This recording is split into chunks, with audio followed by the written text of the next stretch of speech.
Welcome back to another episode of Let's Finally Grow.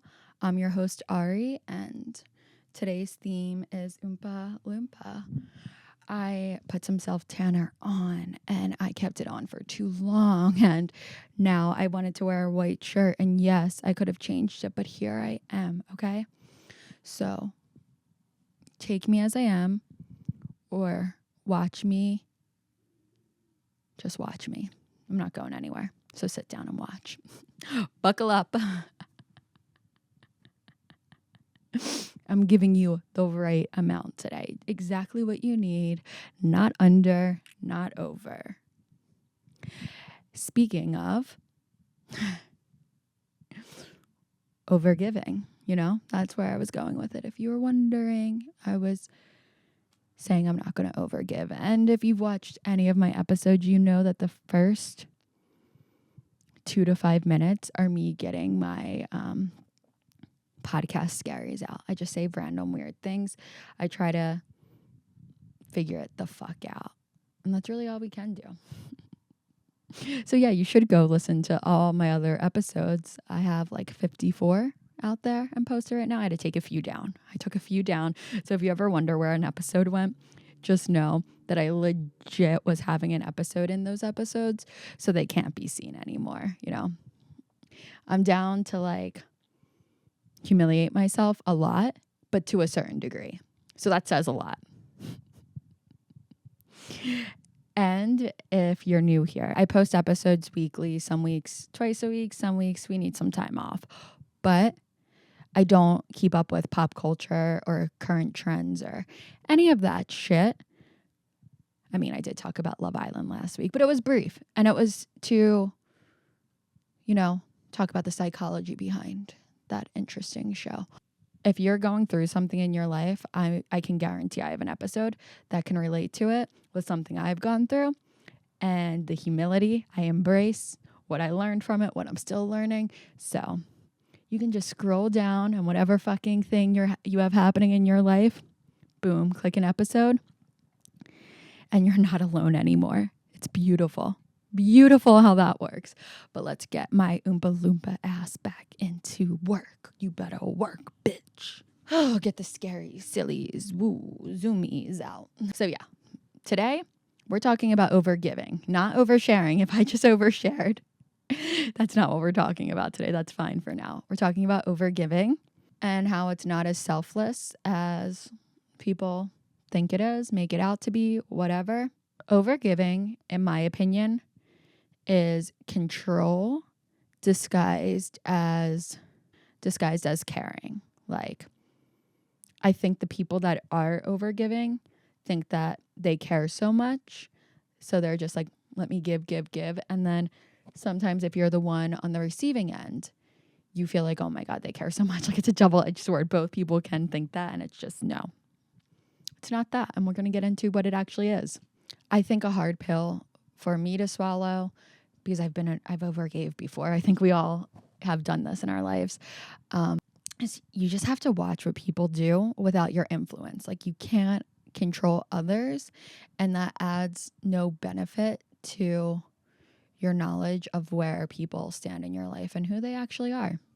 Let people show you. The person that is overgiving, who feels like they care too much, and that's why they're doing that, is actually avoiding. And what's behind it is fear, validation seeking, control. The people who are on the receiving end often feel like a undescribable feeling. It's like, this person is trying to give to me, but why does it make me feel like icky and uncomfortable, like doing too much? And it's not necessarily that people are doing too much, because there are people that give, and it's like, appreciate that. But in the right scenarios to the right people, but not when they're doing it with expectations of you, or to avoid something, or to gain a reaction out of you, I know for me, I have stayed in romantic relationships longer than I should when overgiving gets in the mix. That might sound shallow or superficial, but we'll get into it. And I'm not ashamed. I actually wound up staying in a relationship like years after it ended, secretly, because the person just kept giving to me anytime. Like, I would look the other way. Not look the other way. That sounds so bad. No. Anytime I would try to leave, and the person that I was dating was my most toxic relationship and made me feel like I would never find someone else like them, and they cared so much and they gave so much. Now that I look back, it was crazy. I couldn't imagine being in that now, but I hear stories, I see stories of people still in these patterns when it comes to dating, when it comes to friendships. So I'm going to fucking talk about it. I wish, there was someone talking about it at the times I was going through it. And I mean, my last serious relationship, the ending of it was a lot of, patterns repeat themselves. And he kept giving and giving to me and like trying to use it to get me to stay. And this time I had more knowledge because I stayed in the prior relationship for years, but it still got me. It still shook me a little bit. It still made me feel like, oh my God, am I walking away from the best thing ever? And the answer is no, because even if I am walking away from the best thing ever, I'm not going to realize that from someone giving to me so much. Honestly, we have to let people walk away.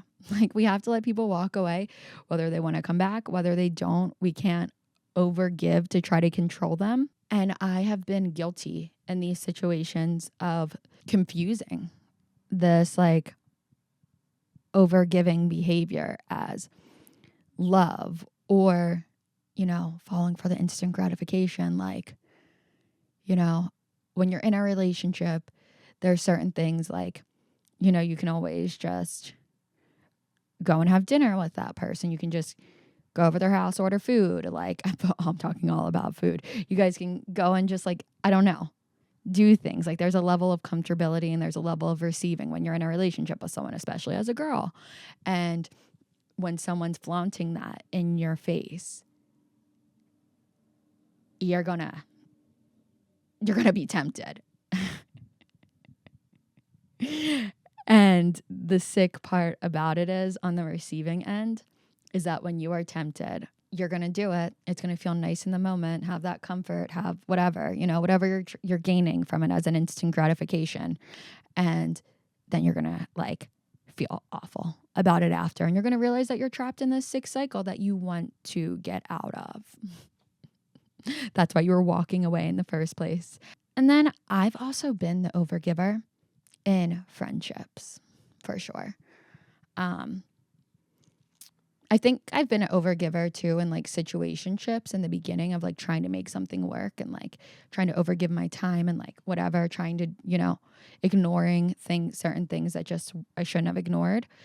But when it comes to friendships, I have definitely overgave from insecurities. Like, I've had my issues with friends. So like I've gone through so many moments where I'm like, what's wrong with me that I keep having issues with friends? Accountability, we love it, but maybe this is steered in a different wrong direction.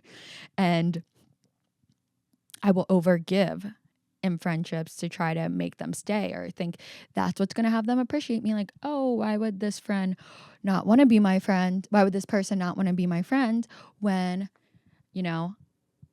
I do X, Y, and Z? And what that was stemming from myself was insecurities completely. Like, I had a fear. I didn't love myself enough. I didn't see my self-worth enough. So I thought overgiving would cure my issues. It did not. It didn't, guys. I've lived to tell the story, and it did not clear anything. What it did is it made me feel like a fucking freak because I would overgive. Then these friends, these people would resent me and make me feel like, oh, like, why are you doing too much? And honestly, I would feel like, why the fuck am I doing too much? But then I would like probably overcompensate it with, I did this, this, and this, and you're unappreciative. But I was acting like a weirdo freak, honestly, because I was using that as avoidance or a quick fix to just gain friends. Like, I've done it. I've been there. It was me. If you were wondering if it was me, it was. By the way, if you listen to this episode, you get a Gucci bag. trying to get listeners by overgiving. No, I'm fucking with you. I'm kidding. I'm pulling your leg, okay? You don't get a Gucci bag from me. You should go get one for yourself, though, and then get one for me, too. But obviously, if I can look at that through my own perspective of the reasons why I overgave in situations, because I wanted to control a situation and not have to do the work on myself. I really don't think at the time I understood that that's what I was doing. I was just acting from my like insecurities impulsively. But now that I look back, I see that anyone that's overgiving in that sense, they're avoiding something. Like in my last relationship, there was he was avoiding something. There was avoidance. There was avoidance of growth. And I do feel like that time I could see it. And I knew that if I stayed with him and I knew that like I let him give more and more to me, like then I was actually hurting him. It was so hard to walk away when you know that. But you know what? I became stronger. I became motherfucking stronger, and I've lived to tell the story. But this is where love bombing fucking comes from. And love bombing can only go on for so long. Because if you're avoiding something and you're acting a certain way and it's not genuinely how you feel, who you are, all of that, the gig is going to be up. The mask is going to come off. Like you can only do so much. And like you can only control so much. Everything that's like not real always winds up spiraling out of control. And you have to think about this too. Like if you're overgiving and people do stay and they allow it, they're becoming dependent on you. And also they could be using you for the wrong reasons, you know? I'd rather one person like me than like 20 people not like me but act like they fucking do. All you need is one good homie. So many people overgive and then wind up in situations where there's resentment towards them. And it's because you may have been giving to someone who doesn't want to help themselves. They're not ready. They're not ready for whatever, you know, whether it's physical things, verbal, whether it's physical, mental advice, you know, care, whatever it is. Like you can't do someone's work for them. If you're over giving advice and trying to help someone through a situation, I've been guilty of this for sure. I've been the fixer. I've talked about it before and I've been that person. I wanted to help so much. And honestly, I was avoiding things in myself that I needed to work on. So if I would get triggered seeing someone going through something that I haven't fully healed or worked through yet, I am psychiatrist Ariana. I have all the fucking answers, and I still might be doing that to a degree. I have a fucking podcast and I'm talking now, but it's more generic and I love it and I'm not getting rid of it. So who cares? And I'm not just tailoring it to one person. People have to figure out their own shit. You have to let people like figure out the way they do. You can't. And also when you're trying to force someone to like do better, be better, you still need to figure out what you need to figure out. So you're just as guilty as they are. Like look within and figure out what you have to do there. People claim that they're selfless, but really, when they're giving and giving and giving and wondering why people take advantage of them, the goal isn't to be selfless, first of all. Let's start there, but you're not selfless because you're giving. If you are truly giving and not expecting things in return, you're not going to feel that people are taking advantage of you. But when you're giving to receive, that's selfish. You're doing it for you. So whether you're giving or receiving and avoiding work, it's going to lead to a negative outcome. And let me tell you, this shit happens every single day, believe it or not. But with all of that being said, I love giving. I love giving and I love receiving. But I also love feeling good about myself. And I love doing the work to feel good about myself. And I also like respecting other people's journeys, and letting people show me who they really are, not me trying to control a narrative to have them be who I need to be to feel comfortable. I do not want any icky instant gratification that gives you honestly like a high that you eventually have to come down from. That shit's the worst. It's the worst. I now know to give with no expectations, but I also know that I need to trust the people that I'm giving to. I can't just subject myself to a situation and give and then wind up why there's negative aftermath. We're smart. I have faith in us as humans. We can read energy. We can feel things. We can sense them. We know who we can give to and who we can't. And maybe we get tricked up sometimes. There's a few times where we get tricked up and we have to learn some lessons. That's always how it goes. But then we learn them and we recognize. And if I have work to do that I'm avoiding, I can't give in return for that. It's looking in the mirror and recognizing that myself. And if a guy wants to give to me when I'm trying to walk out the fucking door, I'm not staying for that. That never is good, because that is control, dependency, and absolutely fucking no. We don't give to be accepted. We don't give to control, but we should be givers. We should still be givers. I love giving too much, and honestly, it just feels better. Where are you going with this, Ariana? It feels better to give than to be greedy, but giving in the sense where you genuinely don't have any attachments to it and you recognize that it's not going to be bad for the person.